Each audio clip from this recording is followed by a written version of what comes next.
Let me ask you something and be honest with yourself, not with me. Have you ever had a moment when everything in you wanted to quit? I mean, truly wanted to walk away, close the chapter, disappear, or just stop trying because no one was noticing, nothing was changing, and the voice inside your head whispered, maybe this just isn't meant for me. Yeah, that moment. I know you've felt it. And if you haven't yet, you will. Because if you're going after anything that matters, that moment is coming for you. See, most people think it's talent or luck that separates those who make it from those who don't. It's not. It's what you do in that moment. The one where you're exhausted, rejected, doubting yourself, and nothing seems to be working. That moment is the fork in the road. One path leads to greatness, the other to regret. And most people, they take the second road. Quietly.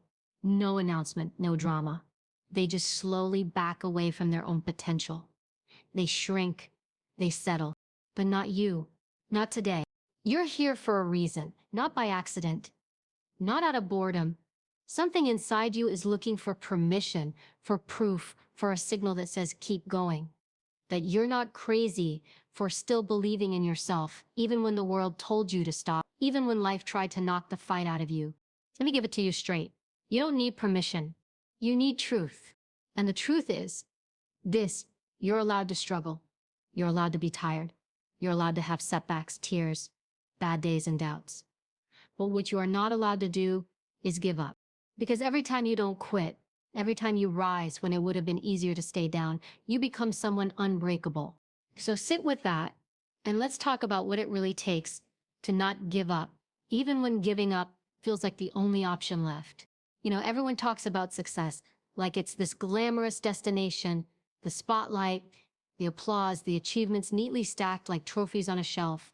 But what they don't show you, the part they conveniently edit out, is the pain, the bruises, the breakdowns, the nights you sit alone, wondering if all this fight is even worth it. That's the part no one wants to talk about, but it's the part that makes you.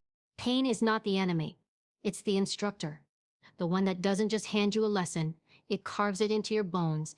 It's the coach that never coddles you, never sugarcoats anything, and yet teaches you more about who you are than any book, course, or motivational quote ever could.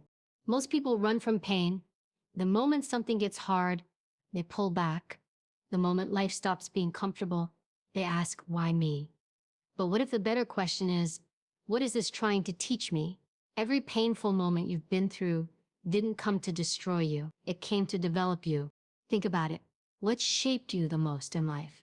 Was it the easy wins, the applause, or was it that time you failed so hard you could barely look at yourself?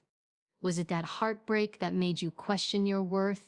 That betrayal that knocked the air out of your lungs? That loss that made everything go quiet? Pain strips away your illusions. It doesn't care about your ego.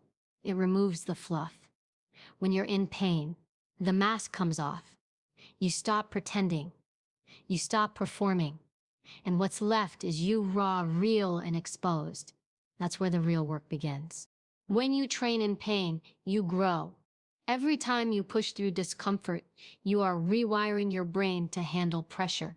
You're building emotional armor. And no, it doesn't mean becoming cold or detached. It means becoming resilient. Resilience isn't about not feeling. It's about not breaking. Here's the truth that most people don't want to accept. Pain is a test, not a punishment. A test of how badly you want it. A test of how deep your roots are. A test of whether you'll keep showing up when it's not convenient, when no one is clapping, when the finish line is nowhere in sight. That's why pain is powerful. It introduces you to yourself. It says, okay, you said you want this. Let's see how much. Let's see if you're willing to go through the fire or if you were just talking. Because that's what pain is. It's fire. It burns away what's weak, what's fake, what doesn't belong. And yeah, it hurts. But on the other side of that pain is a version of you that's sharper, smarter, and stronger. Someone who doesn't fold under pressure. Someone who doesn't need things to be perfect to keep moving forward. Let's get brutally honest. Growth hurts. That's why so few people do it. That's why mediocrity is so common. It's not because people aren't capable, it's because they can't handle what comes with the process. They want the transformation without the suffering. But it doesn't work like that. You don't get strong by staying safe. You get strong by showing up to the hard days over and over again. And when you've been through real pain, when you've had to fight for every inch, you stop fearing challenges. Because you already know what you're made of. You've already been through worse. That confidence doesn't come from a YouTube video or a quote on Instagram. It comes from enduring, from standing in the middle of your storm and saying, I'm still here. You start to look at setbacks differently. You start to say, okay, this hurts, but what can I learn here? What is this moment trying to reveal to me? And the moment you flip that switch, the pain stops controlling you. It starts empowering you. You don't have to like pain to respect it. You don't have to enjoy it, to use it, but you do have to face it. You have to look it in the eye and stop letting it run your life. Because when you run from pain, you're also running from your power. You're avoiding the very thing that's trying to build you. Nobody becomes exceptional by staying comfortable. Every champion, every leader, every fighter has bled for it. They've lost, they've failed, they've cried, but they didn't give up. They used the pain. They learned from it. They grew because of it. So maybe the next time life knocks you flat on your back, you stop asking why and start saying thank you. Not because the pain feels good, it doesn't. But because somewhere deep down, you know this is where you become dangerous. This is where you become different. This is where you become you. Remember, the pain you're feeling right now, it's temporary. But what it can make you, that can last a lifetime. Let me tell you something most people don't understand until it's too late. Your mind is your greatest weapon, not your physical strength, not your resources, not even your connections. It's the way you think, the way you respond under pressure, the way you manage fear, failure, and uncertainty. That is what separates the strong from the weak, not just physically, but emotionally, mentally, and spiritually. And here's the truth nobody wants to admit. Most people don't train their minds, they train their bodies. They chase motivation, they memorize quotes. But when life gets real, when it gets hard, when things fall apart, when nothing is going according to plan, those things don't save you. The only thing that saves you is your mental discipline. When you walk into a situation, whether it's a job, a relationship, a crisis, a dream you're chasing, your mindset is your armor. And if that armor is weak, you break, you fold, you self-destruct, not because you weren't talented, not because you didn't have potential, but because you weren't prepared mentally. See, most people have never taken the time to study themselves. They don't know how they react when they're stressed. They don't understand their fears. They don't know how to talk themselves down from panic, how to push through mental fatigue, how to stay focused when distractions scream for their attention. And then they wonder why they can't hold it together, why they lose momentum, why they give up the second it gets uncomfortable. Let me be clear, you don't rise to the occasion, you fall to the level of your training. So if you haven't trained your mind, you're not going anywhere when it matters most. So what does training your mind even look like? It starts with awareness. You have to become the observer of your own thoughts. What stories are you telling yourself every day? Are you feeding yourself doubt, fear, comparison? Or are you choosing thoughts that sharpen you, that make you resilient, focused, grounded? Because your brain believes whatever you tell it. And if you're constantly talking to yourself like a victim, don't be surprised when you live like one. You need to become ruthless about what you let into your mind. That includes the way you speak to yourself.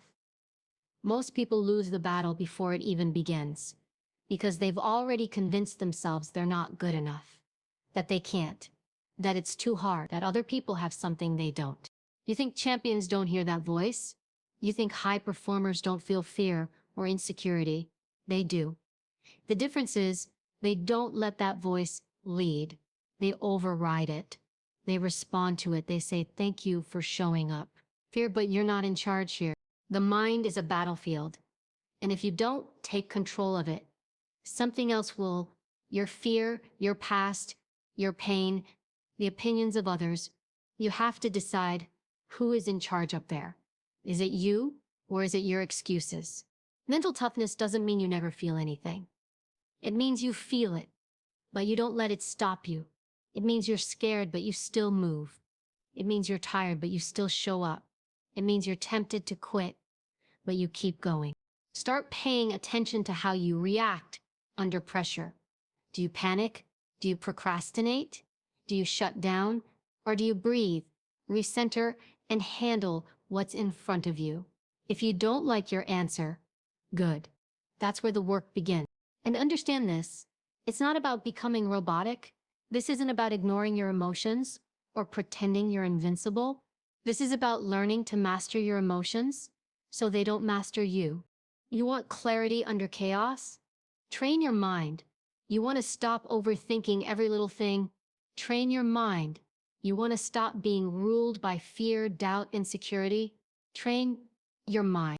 Visualization, daily reflection, journaling, cold exposure, emotional regulation exercises, strategic breathing, silence, control over reactivity. These aren't soft skills, these are elite skills. These are required if you're going to survive the pressure of a real fight, whether that fight is on the street, in a hospital, in a courtroom, or in your own home. And let's talk about fear, because fear is the number one thing that hijacks people's minds. Fear of failing, fear of being seen, fear of being wrong, and most of all, fear of not being enough. But here's the thing, fear is not truth. It's a signal. It's your brain doing what it was designed to do. Keep you safe. But safe doesn't always mean right. Safe doesn't mean growth. Safe means familiar. And if you keep choosing familiarity over progress, you'll live your whole life inside a box you were meant to break. You have to get comfortable with discomfort. You have to choose challenge on purpose. You have to expose yourself to the hard stuff, not because you're trying to prove something to others, but because you're proving to yourself what you can handle. That's how confidence is built, not through words, but through evidence. Every time you do something hard, something you didn't think you could do, your brain takes note. It says, we can do this. We don't quit. We finish what we start, and that identity compounds. But it all starts up here. You can't build a strong life on a weak mind. You can't live an extraordinary life thinking like an average person. You can't handle pressure if you've only trained for comfort. So sharpen your mind, read more, sit in silence more, say no to more things that drain you, practice stillness, practice facing your fears on purpose. Because in the end, it's not your situation that determines your success. It's your response to it. And your response is only as strong as your mindset. The mind is your weapon. Most people are walking around with it rusted, dull, and completely out of shape. Don't be one of them. Sharpen it, train it, guard it, use it. Because one day, you'll find yourself in a moment where it's not your body, your talent, or your luck that gets you through. It will be your mind. Rejection stings. Setbacks frustrate. Doubt creeps in when you least expect it. Whispers in your ear when you're already tired, already vulnerable. It tells you, maybe this isn't for you. Maybe you should quit. Maybe they're right. Maybe you're not enough. And if you're not careful, you start believing it. You start shrinking. You start playing small. But here's the truth. Those moments of rejection, of failure, of brutal self-doubt, they're not curses. They're tests. They're signals. They're invitations to level up. Not in theory, not in some cute motivational post way, but in reality. If you've ever been told no when you gave it your all, if you've ever watched someone else get the opportunity you wanted, if you've ever failed in public, embarrassed, wondering how you're going to recover, good. That means you're in the game. That means you're showing up. That means you're taking the kind of risks most people are too scared to take. And those kinds of risks are required if you're going to grow. Rejection is not the end of your story. It's feedback. It's resistance. It's life pressing against you, not to stop you, but to make sure you really want it. People think they're ready until they get their first no, until the door gets slammed in their face, until someone they trusted disappoints them. And then, what do? They take it personally. They back off. They let that moment decide who they are. But what if rejection isn't personal? What if it's directional?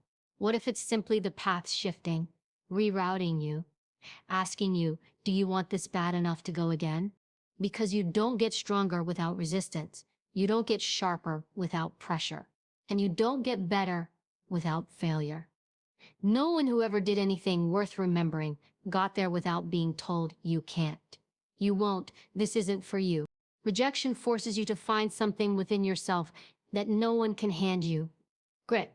It makes you dig deeper than you thought you could. It strips away entitlement. It makes you resourceful. It wakes you up to the reality that you're not owed anything. Not success, not recognition, not fairness. But that doesn't mean you give up. That means you learn how to fight differently. And let's talk about setbacks.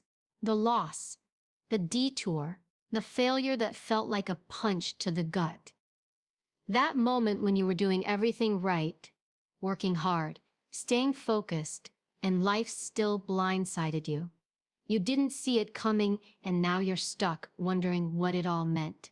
Setbacks are hard, but they're not stop signs. They are recalibrations. You thought the path was straight. It's not. Nothing great is linear. Nothing worth having comes without struggle. A setback doesn't mean you're broken. It means you're becoming built. If you never had to fall, how would you learn to rise? If you never had to struggle, how would you build resilience? The problem is, most people view setbacks as proof they're not enough. But people who grow see them as training. They say, okay, this hurt. This wasn't part of the plan. But what can I take from this? What skill did I just earn? What truth did I just uncover? Because every time you face a setback and choose not to retreat, you're evolving. You're shedding the weaker version of yourself and stepping into something stronger, not louder, not flashier, stronger in the quiet way, the kind of strength that shows up when everything's on the line. And then there's doubt, that quiet destroyer, that inner voice that pretends to protect you but only limits you. What if I'm not good enough? What if I fail again? What if they laugh? Doubt waits in the corner, especially after you've been knocked out. It loves the moments you're vulnerable, uncertain, in transition. But here's what most people don't realize. Doubt doesn't have to be your enemy. Doubt can be your fuel. That voice in your head, it's not truth, it's noise. And the more you expose yourself to challenge, the quieter that voice becomes. Not because you've eliminated fear, but because you've built evidence against it. You've stacked up too many wins. You've learned to speak louder than your doubt. You've learned how to move through it, not around it. You want to stop doubting yourself? Then do the hard thing anyway. Make the call. Apply again. Stand back up. Try one more time. Doubt doesn't go away with time. It goes away with action. You don't need to feel ready. You just need to move. Because every rejection, every failure, every whisper of doubt is a fork in the road. You can choose to give in, to play small, to prove your inner critic right, or you can choose to rise, to reframe, to evolve. You level up by choosing the hard path over and over again, not for applause, but for growth. You level up when you're willing to be bad at something long enough to get good. When you stop needing external validation and start focusing on internal mastery. When you stop asking, will they like me? And start asking, will I respect myself if I quit now? You're not weak because you've been rejected. You're not broken because you've failed. You're not lost because you've doubted yourself. You are in the process, and the process doesn't lie. The process reveals.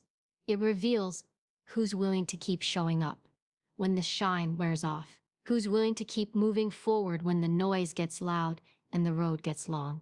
Rejection is not your enemy. Setbacks are not curses. Doubt is not final. All of them are invitations, quiet, powerful invitations for you to grow, stretch, and rise into the person you were meant to become. Don't run from them. Don't resent them. Answer them. Motivation feels good, doesn't it? It's electric. It gives you that rush of inspiration, the belief that you can do anything. It gets your heart pumping and your vision clear. You hear the right song, the right quote, the right video, and suddenly you're ready to take on the world. But here's the problem. Motivation fades. It's unreliable. It comes and goes like a breeze. You can't predict when it'll show up, and you can't depend on it to stay. That's why if you build your life, your goals, your transformation around motivation, you've already lost. Because there are going to be days when you don't feel like it, when the excitement's gone, when the vision feels blurry and the work feels heavy, when you're tired, distracted, discouraged. What then? You wait until you feel motivated again. That's what average people do. That's what most people do. But if you're aiming for something real, something extraordinary, you need something more powerful than motivation. You need discipline. Discipline is the choice you make after motivation has left the room. It's doing what needs to be done, especially when you don't feel like it. It's getting up early when the bed is warm, showing up to the gym when you're sore, studying the extra hour when your brain wants rest, saying no to distractions when everything around you is built to steal your focus. Discipline doesn't care about your mood. It doesn't ask for permission. It doesn't wait for perfect timing. It just shows up again and again, quietly, without applause, without hype. That's why it's powerful, because it's not emotional. It's built on commitment, not convenience. The people who build great things, great bodies, great businesses, great lives, they aren't riding a wave of motivation every day. Most of the time, they don't feel like doing the work, but they do it anyway. Why? Because they've decided that how they feel doesn't get to make the decision. Their standards do. See, most people are reactive. They operate only when they're motivated, so their results, inconsistent. Their mindset, fragile. They do the work one day, then take 3 days off. They start fast, burn bright, and disappear. Over and over again, and they call it burnout, or bad luck, or a lack of support. But what it really is a lack of discipline. Discipline doesn't give you instant gratification. It's not sexy. It's not fun. It doesn't offer quick wins. What it does offer is growth, real growth. The kind that lasts. The kind that builds habits so solid they hold you up even on your worst days. You want results? Show up when you're not motivated. You want progress? Stop negotiating with yourself every morning. You want to be respected by others, but most importantly by yourself. Then keep your word. Do what you said you'd do, long after the mood you set it in has passed. Discipline is keeping the promise you made to yourself. And here's the kicker. Discipline is a skill. You're not born with it. It's trained, which means you have no excuse. You can build discipline the same way you build strength, endurance, or knowledge. You practice it. You challenge it. You push through small moments of resistance, and over time it becomes who you are. Start small. Set one non-negotiable. Wake up at a certain time. Do one hard thing before breakfast. Keep a daily commitment to move your body, feed your mind, or improve your craft. And never miss twice. Discipline compounds. The more you follow through, the easier it gets. Not because the work gets easier, but because you get stronger. And don't confuse discipline with perfection. You're going to slip. You're going to have moments where you fall short. That doesn't mean you fail. That's part of it. The question is, do you stay down or do you get up and return to your routine like a professional?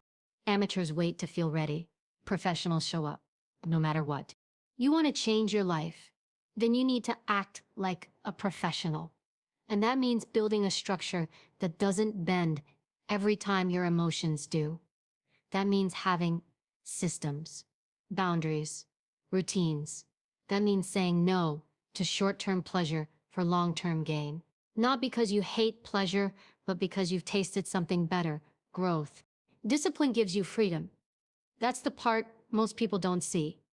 They think structure is restrictive, but real structure liberates you. When you've trained your mind and body to follow through, you're not a prisoner to your mood anymore. You're not dependent on external circumstances. You become self-led, and that's rare. That's powerful.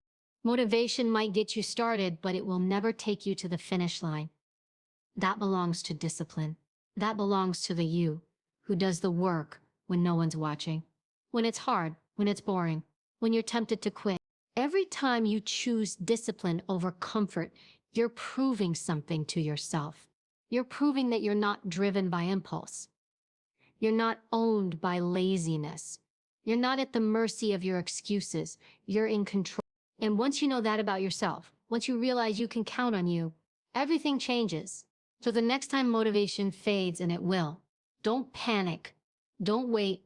Don't search for another feel-good video or a perfect quote. Just go do the thing.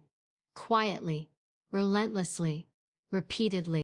Because that's how greatness is built. Not with hype, not with hope, but with discipline. You've been told to stay in line, to be realistic, to not ask for too much, not take up too much space, not dream too big. Since the moment you could think for yourself, the world has handed you quiet limitations, disguised as advice, caution, even love.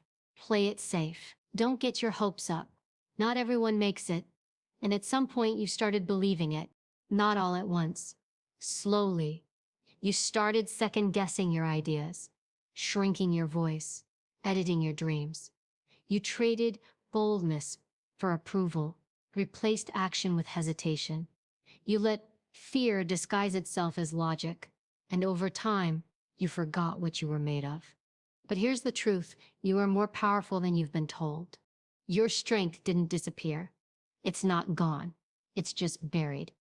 Buried under layers of expectation, disappointment, trauma, judgment, and repetition. And if no one's ever told you this before, let me say it clearly now. You don't need permission to take it back. You don't need validation to rise. That power, your power, has always been yours. You just stopped using it. You've got instincts you've ignored for too long. That voice inside you, the one that pulls you towards something bigger, it's not lying. It's not random. That's the real you trying to break through the noise. But you've drowned it out with fear, with overthinking, with all the stories someone else planted in your head. You think power is about being the loudest in the room? No. Real power is quiet. It's steady. It's when you know who you are, especially when no one's clapping. It's when you can walk away from what doesn't serve you without needing to explain yourself. It's when you choose growth over comfort again and again. You want to know how powerful you really are? Look at what you've already survived.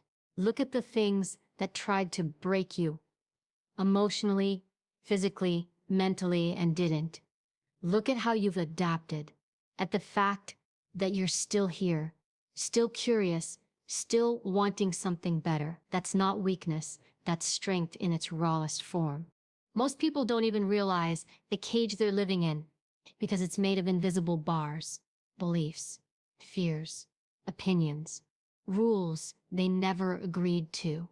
And the only way out is to question everything, to stop assuming that what you've been told is the limit of what's possible. Because the truth is, people will only ever reflect their limitations onto you. They'll project their fears, their failures, their regret.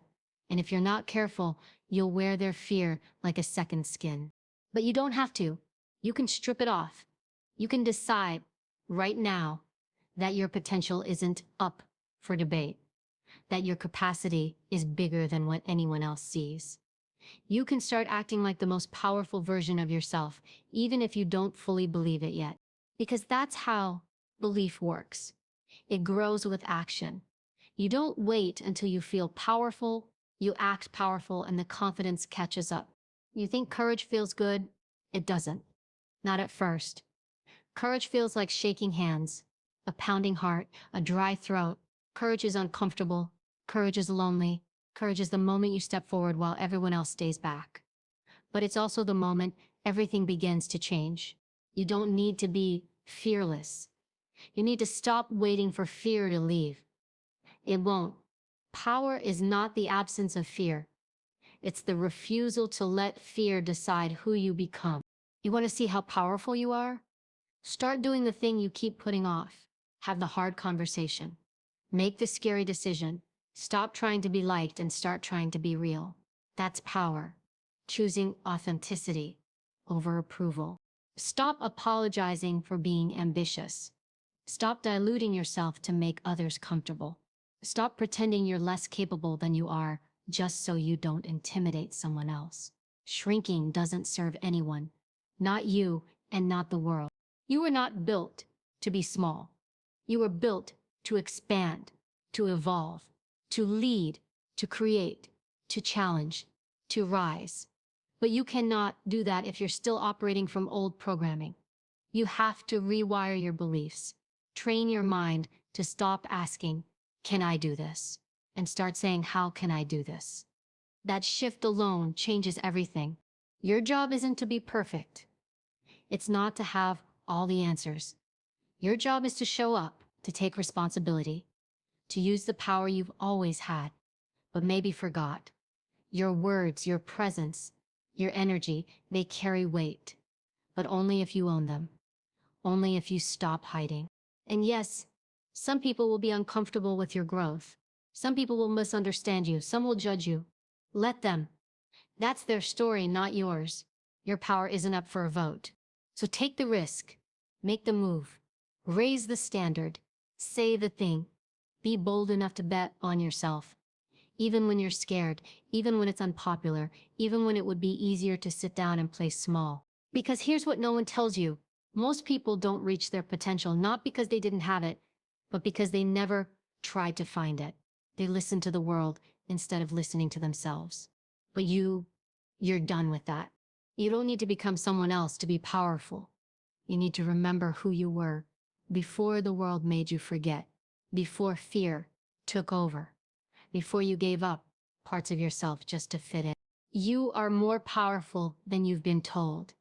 You always have been. And the moment you start acting like it, everything changes.